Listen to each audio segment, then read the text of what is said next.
Hello everybody, welcome back to my YouTube channel. So today I am here with a MOURA Dreams 2-month update video. She turned 2 months on the 4th of January and it has gone crazy fast. Like literally 2 months ago I gave birth to my daughter. Like it has gone so fast. So she's definitely changed and progressed since the first month. We're going to start off with feeding. She is now on 5 ounces, and first thing in the morning and her last bottle at night I'm giving her 6 ounces to try wean her onto 6, but she's not quite there yet because she doesn't always finish the 5.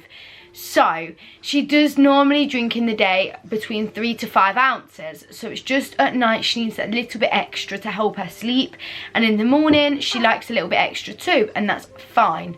So yeah, this morning she had 6 ounces and last night she had 6 ounces, but her past few bottles have been 5 and some of them she hasn't finished.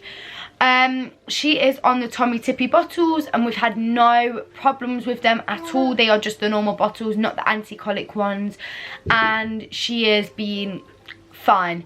Her feeding's really good. She feeds really well. She's not a sicky baby at all.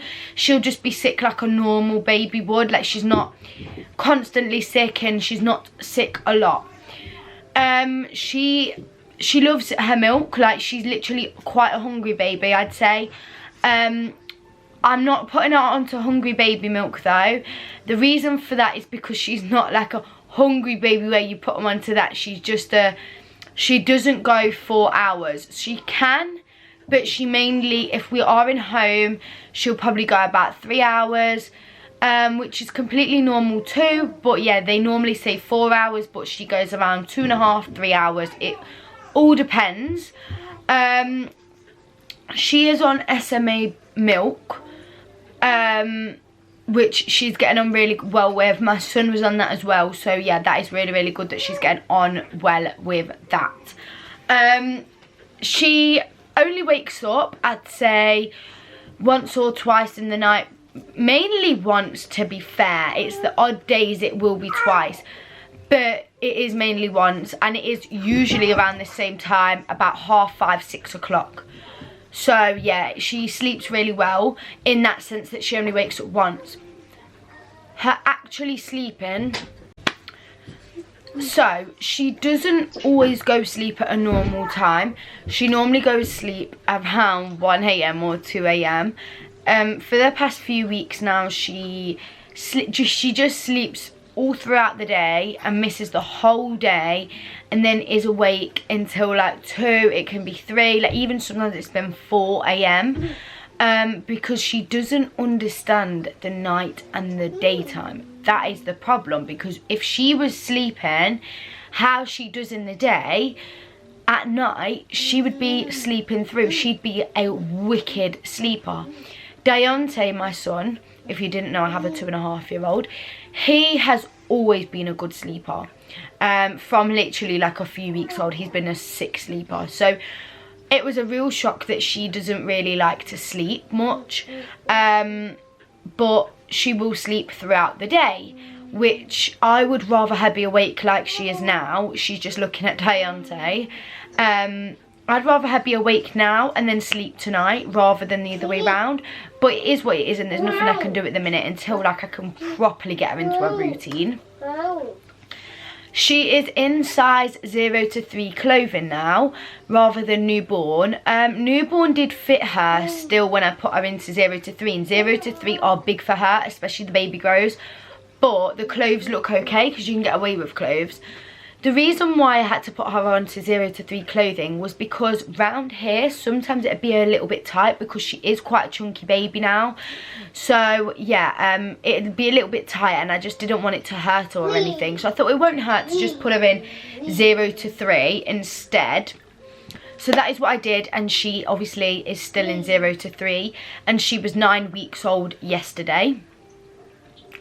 Her skin is getting a lot better. Now, I have mentioned in vlogs before, she started to get a little bit of cradle cap. If you don't know what that is, I don't actually know what causes it, neither does any websites. It says that they don't know the cause, but it's basically just like dry skin, and it comes in the hair, and on their face, near their eyebrows, like where your facial hair is. It is starting to go now, and that is because her grandma bought me this. She said she used it on all of her kids, so like her dad and stuff, and it's worked wonders because her skin was quite dry as well at one point. Like it was she had a really dry face. So yeah, she bought me some olive oil, and it's so greasy, but I love the fact that obviously her face is like getting so much better now. So yeah, that is really good, and I just oil her up every single morning. And yeah, she's literally, when obviously she goes in the bath, she comes out, she's still so smooth. So it's really good. Where they sleep, like there, normally they lose some hair, and they can lose quite a lot from when they're laying down.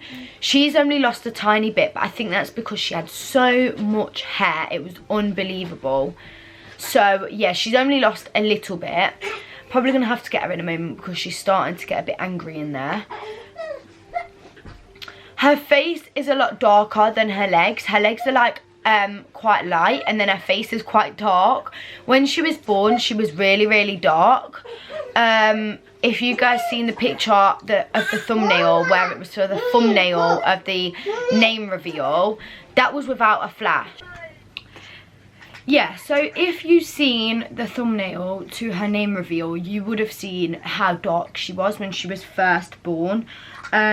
And that was without a flash. I took that photo, and all of a sudden now she's got really light. So I'm not too sure if that's what's meant to happen. See, Deontay was born like me. He was white when he was born, and then obviously he's got darker as he's got older. But she has got really dark fingertips now. See, when she was first born, they was like there a little bit. Deontay's didn't come through dark for a very long time, till he was like 5-6 months. But hers are really dark on her fingers and her toes. So yeah, she's definitely getting darker, and her hair is getting even more curlier. So right now it's straight, and then it's got some curls in because she's wore her hats and we've been out, whatever. But when she's had a bath, it is really curly. It's proper ringlets, and then it will stay like that until like I put a hat on her, and that's when it will go. She's literally going to sleep right now. She's just drinking some milk. But yeah, she's her dummy, she doesn't really take her dummy much. I did give her dummy because I feel dummies are good for soothing, and obviously if they're crying, it will make them be quiet, and it's just, you know, kind of easier. I gave Deontay one, he still uses his. But she doesn't really like her dummy. She just doesn't ever really take it. It's very rare she will take her dummy. So if obviously in a few months time she still doesn't really take it, then obviously I'll just not buy them, and I'll stop giving her one, and that's fine because she's fine without it. But at the minute she sometimes takes it, but rarely. So yeah, she doesn't really have her dummy much. She is still in her Moses basket. She's still got quite a bit of room in there. Like when she was first born, there was so much room. Like she was tiny. Considering she weighed £7.13 and a half ounces, she was a tiny baby in lengthways. So now she is filling it up a little bit, but she still has a lot of room, so she can be in there for another, I'd say like 4 weeks. And then she will go into the crib bit, because when I was at school, I actually made her a crib in my one-to-one class in DT. So I made it for Deontay. Deontay went in the Moses basket, then went in the crib, and that is what I'll be doing with her. I will keep this crib like forever and ever now. And then after she has been in the crib, I will then change her into a cot.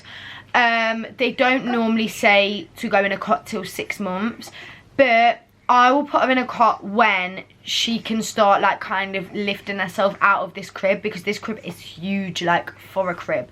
So yeah, she will definitely not be in a cot anytime soon, because I know a lot of people put them in cots after their Moses basket, but that's not what I'm going to be doing.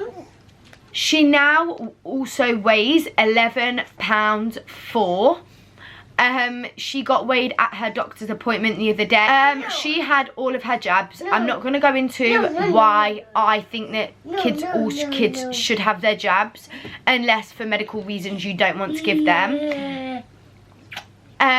Just because I just think it's safer. Like, you are literally preventing meningitis and stuff like that, and if they was to catch it, they'll get over it quicker than if they didn't have the jab. It's obviously completely up to every parent what they want to do, and a lot of parents don't believe in it, but that's okay. But personally for me, because she is so little and delicate, especially with COVID going round, I 100% want her to have her jabs. The problem is if they don't have their jabs, I feel like they are more obviously not immune to things. So it's like if they was actually to catch something, they can become really poorly, and in the worst case die. So yeah, that is personally why I want my children to have their injections. All the bath products I've been using on her since she was born is the Child's Farm products. With Deontay, he never got on with the Child's Farm stuff, but Amoura's getting on really, really well with it. And I also use Aveeno cream on her skin, but I've not been using that for a few weeks just because of her dry skin. So yeah, I have been using Child's Farm on her, and she's been getting on amazing, and it also makes her smell really, really nice as well. She is now starting to hold her head really well. Definitely her strength in her neck and her head is so much better than when she was only a month old. She is a really, really alert baby. Now when she's awake, she is proper awake. Like, she won't just then doze off. You can just quick doze her off. You can't do that. She isn't like that. She will stay awake. If she's awake, she's going to stay awake for a very, very long time. She plays on her play gym often, and she really, really enjoys it, you know, because of all the little stuff. And also, baby sensory is so good. Honestly, if you've got a baby, no matter how old they are, even if they're 6 months, honestly, go on, just put in YouTube baby sensory, and it will come up, and there's loads of different ones. And honestly, she loves that. She probably sits there watching it. She's like a little TV fiend. She loves watching TV. Any chance she gets, she'll watch it. So that's really cute. Gripe water has been my godsend for when she has tummy ache. If you don't know what gripe water is, I've actually not got it upstairs with me at the moment, but gripe water is amazing. I also use Infocol for her wind, but if your baby has bellyache or constipation, gripe water is the way to go. It's not even expensive. Like, Infocol is literally like a couple of pounds, and gripe water is a little bit dearer because gripe water is in a massive, it's so big, like it's in such a big like bottle. So yeah, that is really, really good for babies if they do have obviously constipation or bellyache, or they're just upset a little bit. But don't give them it just if you think, okay, they're crying more than usual, I'm going to give it them. Only give it if you're sure they have bellyache or constipation, because you don't want to make your baby poorly. So the only concern I would say I've got for her is her belly button. Now, she has something what's called a umbilical cord hernia. Now, that is where they clamp the cord, and it's like makes your belly button like kind of stick out. So she has one of them, and they said if it doesn't go by the time she's 1, they offer surgery for it to get rid of it. And it is really, really common in babies. Like, I thought, oh my god, like, what is that? But it's so, so common in babies. So if your baby has one, don't worry, it will go. As their belly gets stronger and like their core strength and their sit up and stuff, it'll get stronger and go down. And that is hers. But I think they might have an outer belly button. I think that's what happens, but I'm not too sure because I've never obviously gone through it. So yeah, she does have one of those. But other than that, like, she's really, really alert. Like, for a newborn baby, for a 2-month-old baby, she's very, very alert. Look. Hey, hi, MOURA. She's very, very good. She's a good baby in the sense, like, she's not needy anymore. And I say anymore because at one point, she was quite a needy baby. I think because I was always holding her when she was first born, so I never really put her down, and she would literally, if you put her down, she would pretty much cry until somebody held her. And like certain people she wouldn't settle with, she'd only settle with me. But now she's getting a lot better, because when she was first born she loved her swing. Like it was like comfort for her. Like she would send her sleep if she was struggling to sleep. Like it was alright, I could just leave her in there. But then it got to a point where she didn't even like it. Like she'd go in there and she would literally just cry. But then she went in it earlier for quite a while actually, so I think she's starting to like it again now. I think now she's more awake and can see things and all that kind of stuff. She's getting really good, and you don't need a baby no more, are you? But her crying is loud. Like she's a really loud crier, and as soon as she cries you need to do what she needs, like, because else she's literally gonna hurt your eardrums. Let me tell you, she cries so loud, like it's unbelievable. She is very like, she's very chilled. Like she doesn't, like I said, she's not needy, so you've not got to like worry about her all day, as in you can get things done. And she won't cry when you hoover up or nothing. But yeah, she's quite the opposite to Dante, because Dante doesn't like noise. He can make as much noise as he wants, but he doesn't like loud noise, and she's cool with loud noise. So they are completely different. But she's very like, if she hears Dante, she will look around for him. If she hears me, she'll look around for me, won't you, baby? But yeah, she's like I said, she's getting on really well, and I don't think there's more to update you guys. I have my health visitor check next week, and then she's got some more jabs in February, which obviously there'll be a vlog for, so stay tuned for that. And we've got some exciting videos coming, haven't we, Amora? Because I've been planning out my videos. But yeah, I think that is everything really that I've covered. Her feeding, her sleeping, how she is as a baby. So yeah, anyways, I'm going to end this video here. So please make sure you like, comment and subscribe. Make sure you turn the bell notifications on. I'm not going to even talk about my recovery in this video, because I didn't have a C-section, I didn't tear, like I was fine. So like I myself, I'm fine, like I am doing really well. So yeah, make sure you turn on the bell notifications so you are notified every single time we upload, me, Dante and Amora, and we've got some good content coming this year, so make sure you do subscribe. Oh okay baby, did you need to burp? Okay, pardon you. So yeah, like, comment and subscribe and all that good stuff. Check out my Instagram, it is always linked down below, and I will see you all in my next video on Sunday. Bye.